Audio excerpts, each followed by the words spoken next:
तो squid game season 2 थोड़ा सा डिसअपॉइंट करी है हम सबको, मतलब ऑलमोस्ट 3 साल तक वेट करने के बाद एक ऐसी अधूरी एंडिंग देखने को मिली। मतलब वही 3 साल बेकार थे। लेकिन एक चीज़ अच्छी करी इन्होंने कि सीज़न 2 के बाद ही सीज़न 3 की अनाउंसमेंट कर दी थी, इसीलिए हम फैंस को थोड़ा राहत मिला कि चलो अब 2-3 साल तक वेट नहीं करना पड़ेगा। तो आज सीज़न 2 के बारे में थोड़ा बात करते हैं। वैसे मैं कोई ग्रेट एनालाइज़र तो नहीं हूँ, बस पॉइंट ऑफ व्यू के बारे में बात करते हैं। यार मैं अपने आप को बेइज्जती करने की कोई मौके नहीं छोड़ती। This is business. और साथ ही सीज़न 3 के थीरीज के प्रिडिक्शन के बारे में जानते हैं।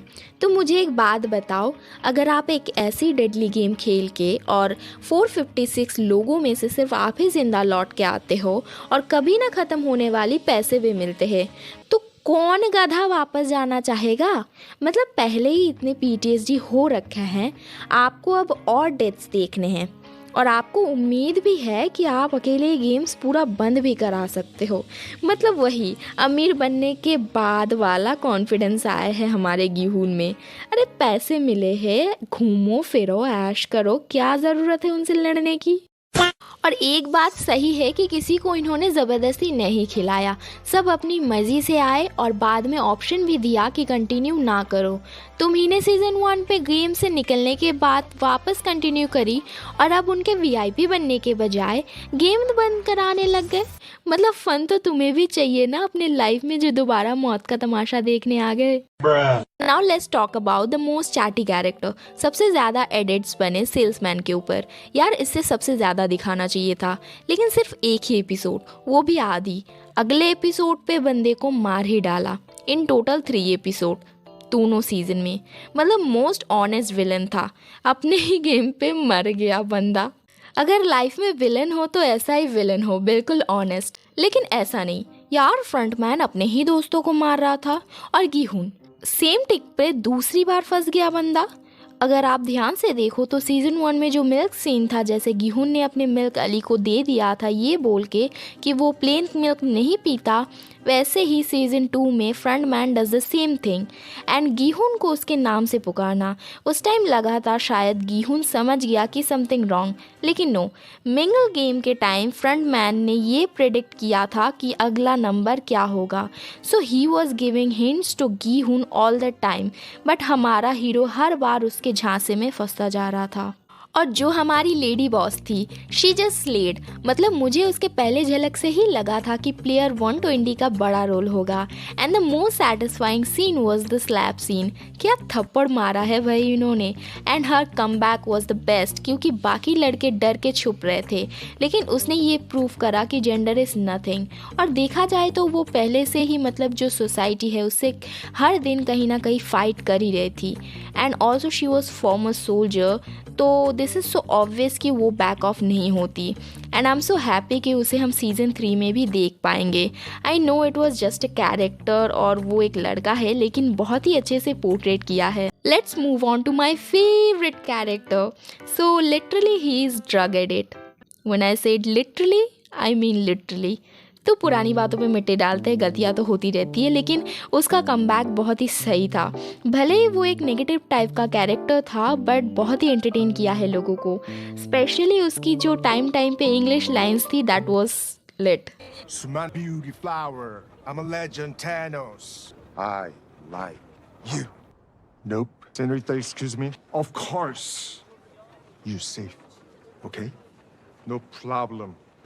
What's up? Nice to meet you, my brother. Welcome to the Thanos world. तो थैनोस से जुड़े मतलब टॉप से जुड़े कुछ फैक्ट्स से अगर आप नोटिस करो तो कोई प्रोमो में वो नहीं नज़र आया और ना ही उसे ज़्यादा ऑफ कैमरा देखा गया है talking about his character on squid game season 2, क्योंकि पहले तो उसकी फैमिली इस कैरेक्टर से खुश नहीं थी और दूसरी बात उसका एक पास्ट है जिसकी वजह से he was little uncomfortable, but he perform the character so good. और अभी रिसेंटली उसे कुछ रिएक्शन और अपने कैरेक्टर के बारे में बात करते हुए लोगों को एक्सपीरियंस बताते हुए नजर आ रहे हैं। तो धीरे धीरे प्रोसेस हो रहा है, वो भी आने लगा है सबके सामने। तो ऐसे ही अगर लोगों का प्यार बना रहे तो उसे हम और भी बड़े बड़े प्रोजेक्ट्स में देख पाएंगे और मे बी शायद कम बैक भी कर पाए बैंग बैंग में। So let's hope for the best for him. ये तो बात हो गई सीज़न 2 की। अब बात करते हैं सीज़न 3 के थीरीज़ के बारे में। तो सीज़न 2 में बहुत जगह जगह सीज़न 3 में क्या होने वाला है इसकी हिंट्स छोड़ी है। तो बेसिक हिंट्स जो है, तो मिल्क सीन में एक और बात है। जो सीज़न 1 में ओल्ड मैन था, मतलब प्लेयर 001, उसने कहा था कि उसके बेटे को भी मिल्क पसंद नहीं है। एंड सीज़न 2 में फ्रंट मैन मतलब प्लेयर 001 अपना मिल्क प्रेग्नेंट लड़की को दे दिया, ये बोल के कि ही don't like milk. I don't want it. I can't drink milk anyway.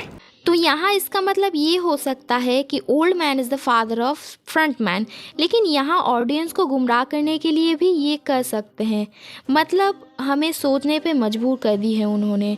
और फिर ये भी एक थ्योरी है कि सीज़न 2 में जो ओल्ड लेडी थी player 149, she can be the wife of old man in season 1 और फ्रंट मैन उनके बेटे हैं।